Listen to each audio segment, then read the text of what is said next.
Bismillahirrahmanirrahim. Dear students of class 5, hope all of you are fine. I am Sasha Manzoor. Today I am teaching you chapter number 9. In our first lecture, we just discussed first 4 main points. Rest of the main points we discuss in this lecture of today, second lecture.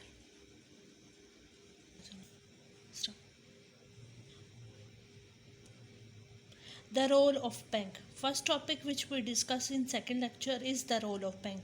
Where do you keep your money?